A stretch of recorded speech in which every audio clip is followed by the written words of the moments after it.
ఎస్ఎండిసి ప్రేక్షకులకు నమస్కారం. నేటి వార్తలకు స్వాగతం. ఎప్పుడెప్పుడా అని ఎదురు చూస్తున్న కార్పొరేషన్ పురపాలక సంఘం ఎన్నికల ముహూర్తం మంగళవారం ఖరారు అయింది. ఫిబ్రవరి 11వ తేదీన ఎన్నికల తేదీని ప్రకటిస్తూ ఎన్నికల సంఘం షెడ్యూల్ ప్రకటించింది. 30వ తేదీ వరకు నామినేషన్ల స్వీకరణ, 31న నామినేషన్ల పరిశీలన, 3వ తేదీ వరకు నామినేషన్ ఉపసంహరణ ప్రక్రియకు ఎన్నికల సంఘం నిర్ణయించింది. 11వ తేదీన పోలింగ్ నిర్వహించి 13న ఓట్ల లెక్కింపు చేపట్టనుంది. ఎన్నికలకు ఆటంకం కలిగితే 12వ తేదీన ఉప ఎన్నికలు నిర్వహించనున్నారు. ఎన్నికల షెడ్యూల్ విడుదల కావడంతో పోటీదారుల్లో టెన్షన్ ఆవహించింది. ఇంకా అభ్యర్థుల ప్రక్రియ పూర్తి లేకపోవడంతో ఆశావాహుల్లో ఆందోళన వ్యక్తమవుతోంది. మరోవైపు ఎన్నికలు ప్రశాంతంగా జరిగేందుకు పోలీసులు, ఎన్నికల నిర్వహణకు రెవెన్యూ, మున్సిపల్ అధికారులు ఏర్పాట్లు చేపట్టారు.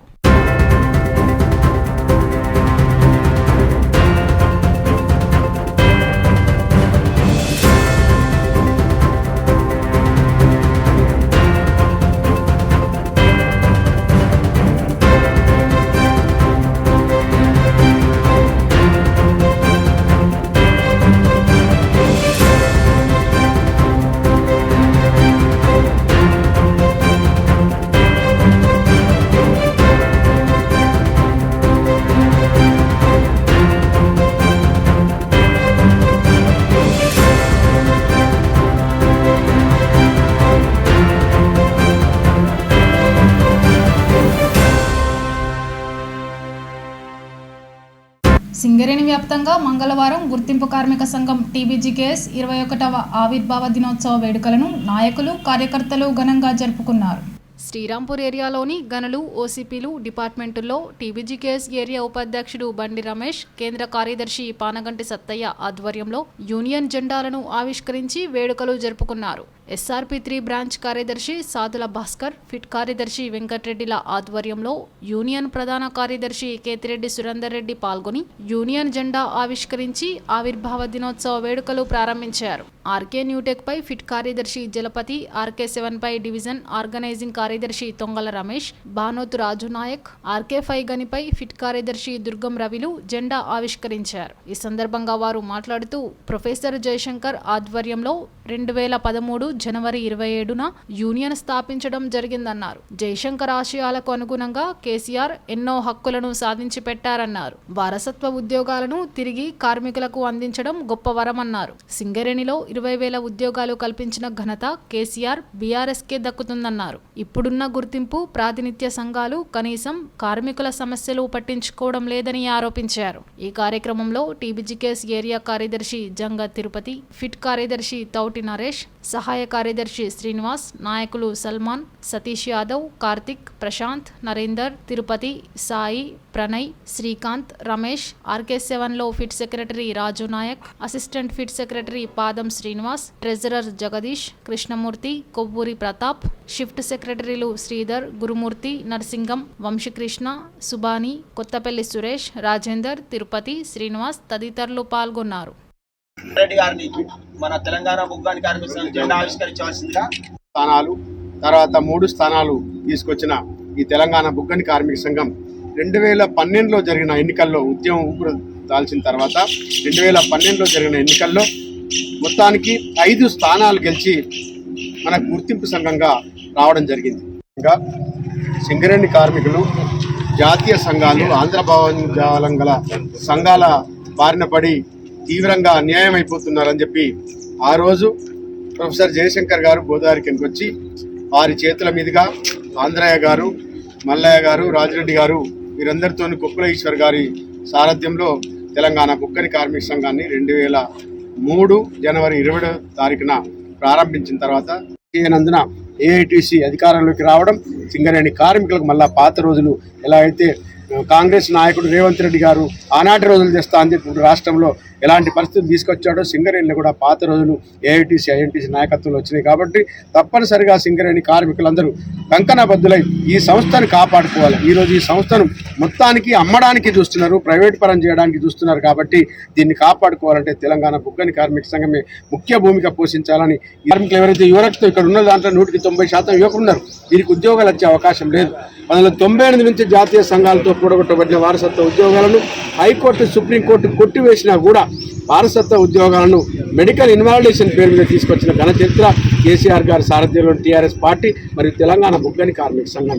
అలాగే లాభాల వాటను ఇంత క్రితం కిరణ్ కుమార్ రెడ్డి దగ్గర కానీ రోషయ్య దగ్గర కానీ పోతే కనీసం వీళ్లకు ఏఐటీసీ గుర్తింపు సంఘానికి అప్పుడు అపాయింట్మెంట్ లేని పరిస్థితిలో మనం అడిగిందే తడవుగా ఒకటి అడిగితే 2 పెంచుకుంటా మొట్టమొదటి వాగ్దానం చేసినట్టు 25% వరకు మొన్న మన టర్మ్ అయ్యేసరికి 32% లాభాల వాట ఇవ్వడం మాత్రమే కాకుండా కార్మికులు వాళ్ళ కొడుకులు గిట్ట వేరే దేశాల్లో చదువుకుంటున్నారు. ఇక్కడ దేశానికి వచ్చిన తర్వాత ఉండాలంటే ఏసీ సౌకర్యం ఉండలేదు కాబట్టి డబ్బులు కడతామంటే కూడా ఏసీ సౌకర్యం ఇయ్యమని యాజమాన్యం కరాఖండిగా చెప్పిన సందర్భంలో ఉచితంగా ఏసీ సౌకర్యం ఇప్పించిన ఘనచరిత్ర మొత్తం తెలంగాణ బుగ్గని కార్మిక సంఘాన్ని. కేవలం వారసత్వ ఉద్యోగాలను తీసుకొస్తే ఏఐటీకి సంబంధించిన ఒక ద్రోహి ద్వారా కోర్టులో వేయడంతో పోయింది.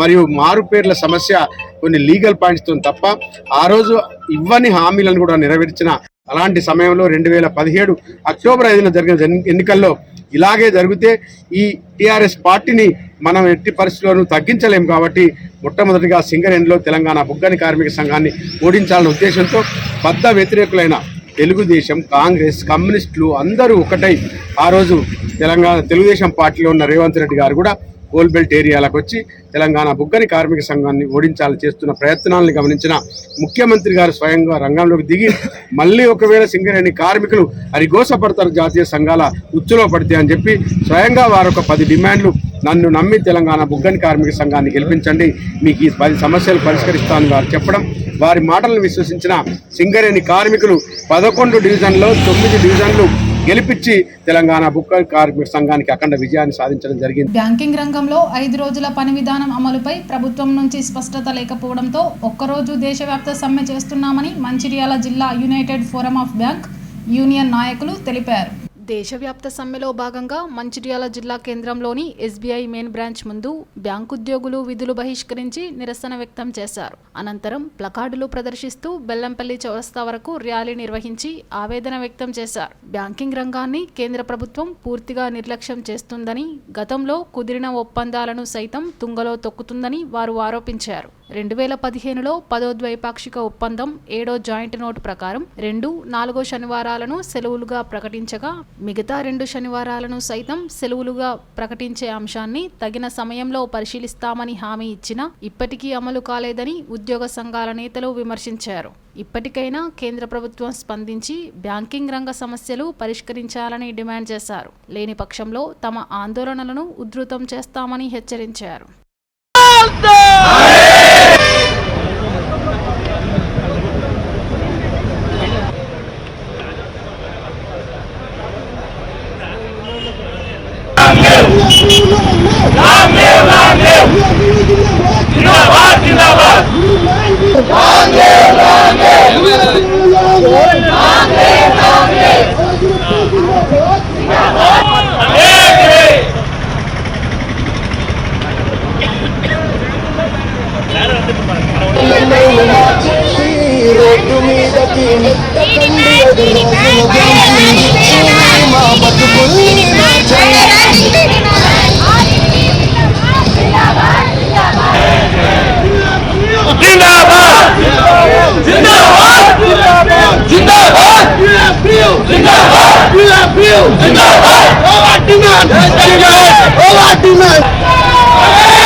దేశవ్యాప్తంగా ఉన్న గ్రామీణ బ్యాంకుల అధికారులు మరియు ఉద్యోగ సంఘాలు ఈరోజు 5 రోజుల బ్యాంకింగ్ వ్యవస్థ గురించి మేము అందరం స్ట్రైక్ చేస్తున్నాము.